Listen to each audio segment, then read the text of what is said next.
जिसके पिताजी बिरहिया रहे हों, बिरहा गाते रहे हों, कविताई करते रहे हों, पंचायत करते रहे हों, प्रधानी का चुनाव हमारे जो है कम पढ़े लिखे थे, फिर भी 12 साल निर्विरोध प्रधान थे गांव के। क्या बात। और ऐसा शिक्षा दिया जाए जिससे कि वो दो पैसे कमाए भी, ये ना रहे कि मतलब वो डिग्री लेते रहें। और इसलिए हमने BCA और BCom भी जो है यहाँ पे खोला, मान्यता लिया, और उसका बड़ा अच्छा बच्चों के बीच में जा रहा है मैसेज। दोस्तों प्रणाम, एक बार पुनः से कवि संतोष चैनल पर आप सभी देशवासियों का हार्दिक स्वागत बंधन। आज जब जब फ्रेम में आपके सामने मैं आया हूँ वीडियो बनाते समय, तो कोई ना कोई व्यक्ति ऐसा दिखा है जिससे मैं इंटरव्यू लेते हुए नजर आया हूँ। वो चाहे बिरहा जगत का कवि रहा हो, गवैया रहा हो, बजवैया रहा हो, या कोई महिला अवधि गीत गायन रही हो, जैसे भी हो, संगीत से जुड़े लोग हमारे साथ अधिकतर यूट्यूब पर इंटरव्यू में दिखते रहे। लेकिन आज मैं जो जहाँ खड़ा हूँ, यहाँ कोई व्यक्ति नहीं दिख रहा है, यहाँ एक प्रतिमा दिखाई पड़ रही है। और आप सभी देशवासियों को बताना चाहता हूँ कि इस प्रतिमा में दिखने वाला ये जो फेस दिखाई पड़ रहा है, इसी चेहरे के सानिध्य में, इनके संरक्षण में, इनके आशीर्वाद की पनाहों में हमने अपना बचपन गुजारा है। आदरणीय हमारे गुरु जी हैं अभिमन्यु यादव, जिन्हें हम लोग खुद्दी प्रधान के नाम से जानते थे। आप बिरहा के कलाकार थे, आप बिरहा गाते थे, आपका घराना नटखट घराना था, नटखट अखाड़े से आप गाते थे। और इसकी वजह क्या थी कि आपसे जुड़ने के बाद जो बहुत ज्ञान मिलता था हम लोगों को, आप सीधे नटखट गुरु जी से जुड़े थे, नटखट गुरु जी के परिवार से जुड़े थे। वहाँ से सारी डायरी, वहाँ से सारे गीतों का एक बहुत बड़ा जखीरा आपके पास था। और इतने नहीं, फिर स्वयं से गीत लिखते भी थे। वो समय याद आता है जब आप बैठ करके हम लोगों के साथ बात किया करते थे, कहते थे कि संतोष, हम लोग अपने ज़माना में जब बिरहा गावे जात रहली थे, साधन ना रहल, साइकिल से जावल जात रहल, पैदल है, हारमोनिया ढोल लेके कान्हे पे बिरहा गावे जात रहली। लेकिन आज कहते आदमी चला जाता है, कीर्ति अमर होती है।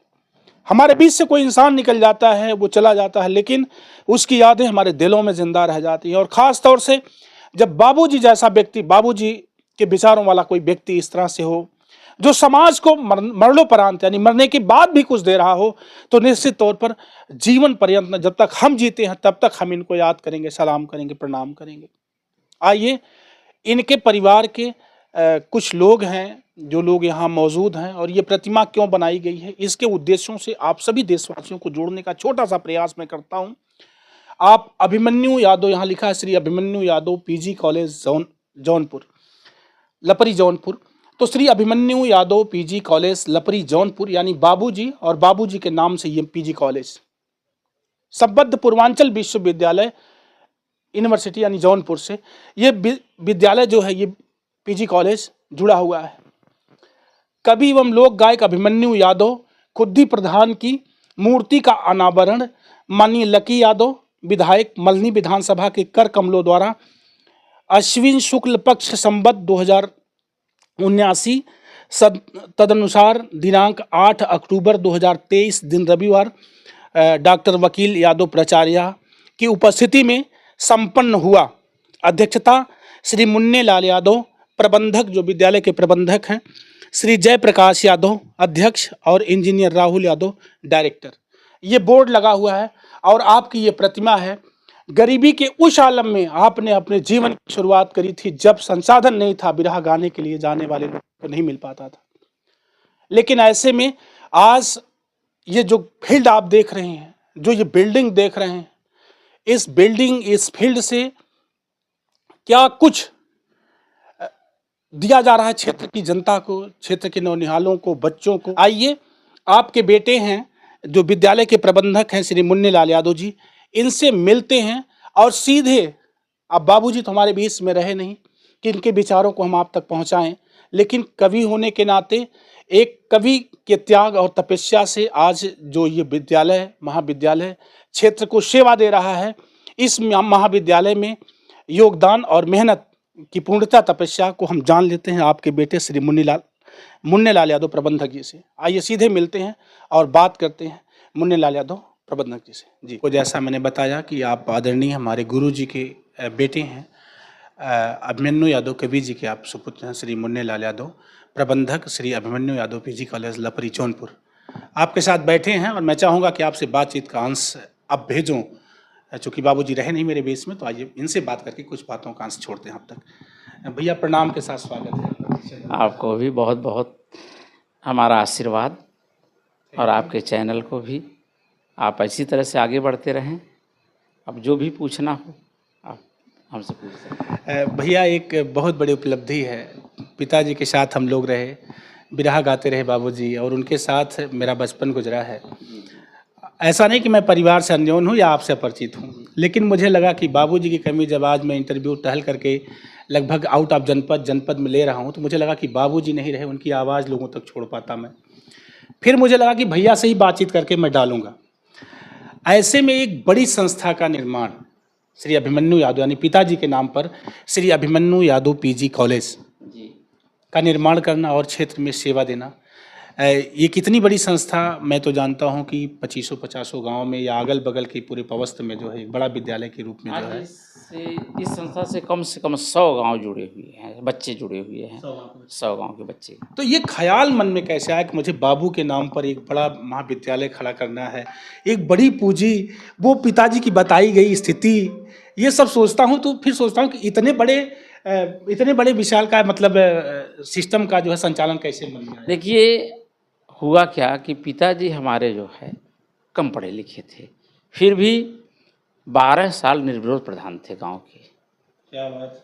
और पिताजी जो है कम से कम 5-6 भाषा के ज्ञाता थे, और पूरा उनको रामचरितमानस पूरा एकदम कहीं से भी कोई भी प्रसंग आप पूछते हो बता देते, और बाई अर्थ और चौपाई सहित। तो फिर हम सोचे कि हम लोग भी कुछ ऐसा किया जाए जिससे पिताजी की ख्यात आगे बढ़े, और साथ साथ हम लोग आप लोग जैसे लोग भी उनके साथ जुड़े और उनके वचनों को और उनके पास जो जानकारियाँ थी उसको आगे बढ़ाया जाए। फिर सबसे बढ़िया हमको सोचा कि क्यों न शिक्षा के क्षेत्र में चूँकि पिताजी शिक्षा के क्षेत्र कवि थे, तो इसलिए शिक्षा के क्षेत्र ज़्यादा बढ़िया लगा कि शिक्षा के क्षेत्र में। और क्षेत्र इसलिए यहाँ का चुना गया कि यहाँ वाकई हम लोग जौनपुर से 16-17 किलोमीटर दूर पे है। यहाँ वाकई बहुत पिछड़े हुए लोग और हमारे कम्युनिटी के लोग जो है, मुस्लिम जो है, जो कि पर्दे में रहना चाहते हैं, दूर नहीं जा पाते थे जो है। यहाँ के लोग संसाधन नहीं था, इसलिए चूँकि मेन रोड पे भी नहीं है तो नहीं जा पाते थे। जैसे एक अलग जगाने का काम किया। हालांकि शुरू में मुझे बहुत कठिनाइयाँ झेलनी पड़ी, पेड़ पौधे हरियाली यहाँ के लिए, जिससे बच्चों को बढ़िया अच्छा वातावरण मिले। और वाकई बताऊँ, मैं तो उस क्षेत्र में था कि जहाँ पैसे वाकई कमाया जाता था, लेकिन इस क्षेत्र में पैसे के लिए नहीं आया मैं। इस क्षेत्र में केवल एक ही मेरा मकसद था कि पिताजी के वचनों को, पिताजी के जो भी उनके सुविचार थे। कब स्थापना किया विद्यालय का भैया आपने? ये तो हकीकत ये है कि पिताजी से मैं 2010 से ही कहता था कि पिताजी क्यों ना आपके नाम से एक कॉलेज खोला जाए। कहें यार देखो, हम लोग इतना हम लोग पास पैसा कौड़ी नहीं कि हम लोग कॉलेज खोल के कॉलेज चलाया जा सके। तो पिताजी फिर भी हौसला तो होना चाहिए। आप तो इतने हौसला थे कि आप इतने कम संसाधन में यहाँ तक हम लोग को ले आए, तो हमें तो कुछ संसाधन आपके द्वारा मिला हुआ है। और क्षेत्र में पैसे कौड़ी तो अलग बात है, आपने सम्मान, लोग आपको, हमें लगता है कि कम से कम पिताजी तो 400-500 गांव में तो पंचायत करने के लिए जाते थे। और उनके स्वर्गीय राज बहादुर यादव से भी बहुत ही घनिष्ठ संबंध थे, विधायक जी जो है। तो पिताजी को साथ लिवा के जाते थे। मैं बहुत बचपन छोटा था, मुझे भी बड़ा प्यार करते थे वो जो है। तो यही सब सोच समझ करके फिर पिताजी बोले ठीक है, जब इतना आपके पास हौसला है तो फिर ठीक है भाई, हमसे जो सहयोग चाहते हो। तो हमने कहा पिताजी आपका बस इतने सहयोग है, आप मेरे सर पे हाथ रखे रहिए। तो वो तो भाई है ही है। और जो तमाम गरीब बच्चों को पिताजी बराबर मदद भी करते थे, ये मैं अपने आंखों से देखा हूँ। बिल्कुल, इसका मुझे भी संज्ञान है दोस्तों। मैं बताना चाहता हूँ अलग से कि बाबूजी जब भी बिरहा गाते थे और बिरहा छोड़ देने के बाद जब कविताई करने लग गए, तो फील्ड में जब भी जो भी लोग परेशान रहते थे, पंचायत में जाते थे, कहीं विवाद अगर है तो मैं उनके साथ 2-4 पंचायतों में गया। मुझे लगा कि कोई अगर लगता कि गरीब है और पंचायत में परेशान है, पड़ोसी के द्वारा दबाया जा रहा है, पंचायत भी करते थे, पैसा भी देते थे। जी जी जी जी जी ये हालत है कि पंचायतों करते थे, 1000-2000 रुपए दाल मसाला के और सही बताएं संतोष जी, इससे कभी कभी हम लोग पीड़ित भी रहते थे कि हम लोगों का भी पैसा दे देते थे। तो ऐसे रहे बाबूजी। बहरहाल अब इस समय भैया विद्यालय की स्थापना कब हुई? तो फिर अब वो शुभ घड़ी जो है 2014 में विजयदशमी का दिन था, जो है उसी दिन पिताजी के द्वारा जो है यहाँ स्थापना कराया गया था 2014 में, विजयदशमी के दिन जो है शाम को 3 बजे जो है।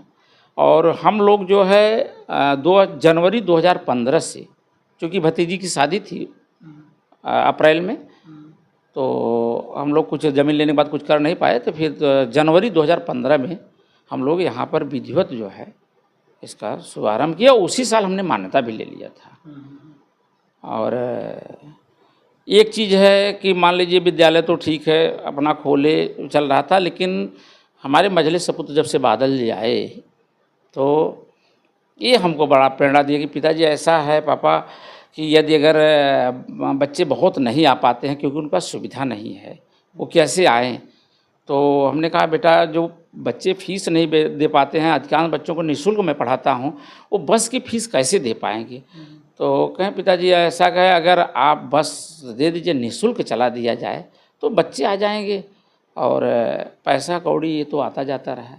तो फिर इन्होंने बस मुझसे खरीदवाया और आज निःशुल्क बस चल रही है और पूरे क्षेत्र के लोग इस चीज़ को भली भांति से जानते हैं। आप इवन किसी से पूछ लीजिए जाकर के क्षेत्र में कि 1 पैसा बस का नहीं लिया जाता, जबकि बस का खर्च ही लाखों में है हर महीने का। अच्छा भैया, कौन कौन सा संकाय यानी कौन कौन सा क्षेत्र आपके यहाँ चलाया जा रहा है शिक्षा में जो है? हाँ, इसमें एक चीज़ और है, इसमें हमारे यूनिवर्सिटी के जितने लोग हैं, जो भी बाबू हैं या जो बड़े अधिकारी हैं, सबको बड़ा सहयोग मिला सबका। चूँकि मैं वहाँ बहुत काफ़ी मैं काम भी कराया यूनिवर्सिटी में, मौखिक बहुत काम कराया, कभी मैंने पेमेंट के लिए नहीं किसी से कहा जो है। तो उसका फ़ायदा मुझे अब मिल रहा है। मेरी फ़ाइल जहाँ जाती है स्वतः बाबू लोग आगे बढ़ करके उस फाइल को जहाँ भी उसका गंतव्य होता है, जहाँ स्थान होता है, वो साइन करेंगे और वहाँ तक पहुँचाएँगे। और उन्हीं लोगों के बदौलत आज मुझे बहुत ही कम समय में तमाम फैकल्टी, तमाम जो है विषय का मान्यता दिया गया, जिसको यहाँ की स्टाफ, आप जैसे लोग, बादल और तमाम ऐसे हैं मित्र मंडली, सबका सहयोग मिलता है। और मैं तो बहुत ही खुश हूँ। अच्छा, बीएससी डिपार्टमेंट भी चला रहे हैं आप? जी, बीएससी में चल रहा है इस समय botany, chemistry, physics, geology, math. और शुरुआत तो हमने बीएससी किया था, 7 विषय से मिला था, जैसे हिंदी, उर्दू, समाजशास्त्र और प्राचीन इतिहास और भूगोल, गृह विज्ञान, इन सब से शुरू किया गया था। उसके बाद हमने 3 विषय अतिरिक्त लिया, संगीत गायन, संस्कृत और शिक्षा शास्त्र। फिर इसके बाद हमने बीएससी लिया। बीएससी लेने के बाद फिर एमए की मान्यता कब मिली आपको? एमए की मान्यता, चूँकि देखिए एक यूनिवर्सिटी का नियम होता है, जब आप बीए जब तक आपको अस्थाई नहीं मिलेगा तब तक एमए नहीं मिलता है। इसलिए हमने, चूँकि 2018-19 में हमारा अस्थाई हो गया था, उसी समय कोरोना आ गया, क्योंकि सारी चीज़ बंद हो गया। फिर हमने 2021 में एमए का मान्यता लिया, जिसमें शुरू में तो मैंने 5 विषय का मान्यता लिया था, जिसमें हिंदी था, उर्दू था, समाजशास्त्र था, भूगोल था, गृह विज्ञान था। फिर हमने बाद में 2 विषय का और मान्यता बढ़ाया, क्योंकि वो 3 साल नहीं हुआ था। पिछले विषय जो अतिरिक्त लिए थे, शिक्षा शास्त्र और राजनीति शास्त्र, फिर लिया जो है 7 विषय से एमए चल रहा है इस समय जो है, और 12 विषय से बीए चल रहा है। और एमएससी? एमएससी तो क्या बताया जाए, बहुत ही बढ़िया रिस्पांस रहा यूनिवर्सिटी का कि हमको जैसे ही हमारा बीएससी फाइनल हुआ, अस्थाई हुआ, वैसे मुझे एमएससी का मान्यता मिल गया, और वो भी 5 विषय से मिला है। हाँ, बल्कि उसके साथ हमने एक विषय और लगा, यहाँ क्षेत्र के बच्चे जो है कंप्यूटर से वंचित हो जाते थे, इसलिए हमने उसमें कंप्यूटर साइंस भी बीएससी के लिए जुड़वाया और एमएससी भी वो सेम विषय केमिस्ट्री, जियोलॉजी, बॉटनी, फिजिक्स और मैथ्स से है। अच्छा, ये चीज़ जैसे और बीच में एक चीज़ मैं भूल गया, नहीं बता पाया, यहाँ चूँकि बच्चों को किस तरह से उनके हाथ को मजबूत किया जाए, उनको कोई न कोई ऐसा शिक्षा दिया जाए जिससे कि वो दो पैसे कमाएं भी, ये ना रहे कि मतलब वो डिग्री लेते रहें। और इसलिए हमने बीसीए और बीकॉम भी जो है यहाँ पे खोला, मान्यता लिया और उसका बड़ा अच्छा बच्चों के बीच में जा रहा है, मैसेज भी अच्छा जा रहा है उसका। अच्छा, ये जो बस आपकी जाती है गांव में, मुझे भी दिखता है कि श्री अभिमन्यु यादव पीजी कॉलेज लपरी जौनपुर की बसें जा रही हैं, तो ये बस जाती है तो सिर्फ बच्चियों को लेने के लिए जाती है, बच्चों को भी आप लाते हैं गांव से? नहीं, देखिए होता क्या है कि अभी भी हमारे गांव में जो है अभी ये चीज़ है कि थोड़ा सा लोग सोचते हैं कि हमारी बच्चे सेफ कैसे हैं, तो इसलिए अभी तो उतना हमारे पास संसाधन नहीं है और बच्चे साइकिल से, मोटरसाइकिल से या बच्चे आ जाते हैं, लेकिन बच्चियों को बहुत दिक्कत होता था और गार्जियन यही सोचते थे कि भैया हमारी बच्ची जा रही है लेकिन सेफ है कि नहीं है। इसलिए हमने थोड़ा सा अनुशासन के लिए केवल बच्चियों के लिए अभी ये सुविधा ली, आगे भविष्य में बच्चों के लिए भी किया जाएगा, लेकिन अभी तो वर्तमान में बच्चियों के लिए ही बस। और कोई जैसे एनएसएस, एनसीसी ऐसा कुछ यहाँ? हाँ, एनएसएस है हमारे यहाँ, एक यूनिट एनएसएस है, 100 बच्चों का है, जो कि बच्चे बहुत बढ़िया ही उसमें भाग लेते हैं और रंगारंग प्रोग्राम भी करते हैं। और 7 दिवसीय लपरी प्राइमरी पे जो है उनका कैंप भी चलता है, जिसमें बढ़ चढ़ के गाँव वालों को अच्छी चीज़ें बताते हैं बच्चे और आते भी हैं लोग। जैसे हमारे यहाँ की समन्वयक यूनिवर्सिटी पूर्वांचल विश्वविद्यालय के राज बहादुर यादव जी हैं, सर्वेश हैं, ये सब आकर के बच्चों को बताते हैं। उस हिसाब से बच्चे अपना गांव में घूम करके लोगों को वोट कैसे दिया जाता है, साफ़ सफाई कैसे होता है, सब कुछ मतलब जो है बताया जाता है। जो एक बड़ा सवाल आता है, अब मैं चाहूँगा, अब तक तो विद्यालय में चलने वाले विषय और ये सारी बातें होती रही, पिताजी बिरहा गाते रहे, उस समय की समस्याओं से भी ऐसा नहीं कि आप अवगत नहीं हैं, एकदम अवगत थे। पारिवारिक समस्या से भी आप अवगत हैं, सामाजिक पारिवारिक समस्या, प्लस शिक्षा के क्षेत्र में कंपटीशन, कितना कंपटीशन है। तो ये मैं चाहूँगा कि ये ख्याल, जिसके पिताजी बिरहिया रहे हों, बिरहा गाते रहे हों, कविताई करते रहे हों, पंचायत करते रहे हों, प्रधानी का चुनाव लड़ते रहे हों, पूरी तरह से गवई राजनीति में या गायकी राजनीति में संलिप्त रहे हों, उनके बेटों के मन में ये ख्याल कैसे आ जाए कि विद्यालय बनाएंगे, महाविद्यालय बनाएंगे, बच्चों को पढ़ाएंगे, शिक्षा ले आएंगे, शिक्षा की अलग जगाएंगे, ये ख्याल कैसे मन में आया? ये सवाल। पिताजी वाकई संतोष जी, अब आपको मैं बताऊं तो ये बहुत छोटी बात होगी, क्योंकि आप भी मुझसे कम नहीं पिताजी को जानते हैं। और वाकई जो है वो गंवाई राजनीति के अलावा इतना उनके पास ज्ञान था। और आपसे बताया ना कि रामचरितमानस आप कहीं से किसी प्रसंग से पूछिए और बाई आपको अर्थ सहित, चौपाई सहित आपको बताते थे। तो ये चीज़ हुआ कि पिताजी को अमर कैसे किया जाए, वाकई बताए, रियली आपको दिल की बात बता रहा है कि अमर कैसे किया जाए, क्योंकि ऐसे लोग मिलते नहीं जल्दी। हमारे आपकी तरह से तो लोग बहुत मिल जाएंगे, लेकिन पिताजी जैसे लोग मिलते नहीं हैं। तो ये, और एक चीज़ और था, उनका देखते थे, वो कहीं जाते थे, रिश्तेदारी में चले गए, जो है कहीं जा रहे हैं और बीच में कोई मिल गया गांव का, जैसे हमारे जो है हिंद दिन बंधु जो मिल जाते थे, या जो यहाँ की लड़कियां किसी गांव में की हुए हैं, गए कहीं और मिल जाती रास्ते में, और उनका देखते थे तो कहते थे कि अरे तुम कहाँ हैं यहाँ, तो बताते थे, तो उनको 100-200-400 रुपये निकाल के दे देते थे। तो वो कहते थे कि अगर पढ़ी लिखी होती तो आज कहीं न कहीं किसी क्षेत्र में रहती। तो उनका ये बार बार पढ़ी लिखी कहना, तो हम कहे ऐसा करो कि भाई ऐसे क्षेत्र में किया जाए जिससे वाकई जो नहीं, जहाँ रोशनी पहुंच पा रही है पढ़ाई लिखाई का जो है, वहाँ रोशनी डाला जाए, जिससे कि हो जाए। पिताजी वाली जो बिरहा उरहा की डायरी थी, घर में है या किसी को दे दिया गया? नहीं, सब घर में है, सब रखा हुआ है और एकदम बहुत बढ़िया से रखा हुआ है घर में। उनकी एक क्षेत्र में जो है शिक्षा को लेकर के और अभी मजबूती समझ आए। लीजिए, हम मैं देख रहा हूँ आपकी आंखों से आंसू आ गया, मैं कैसे रोका हूँ ये तो मैं ही समझ सकता हूँ।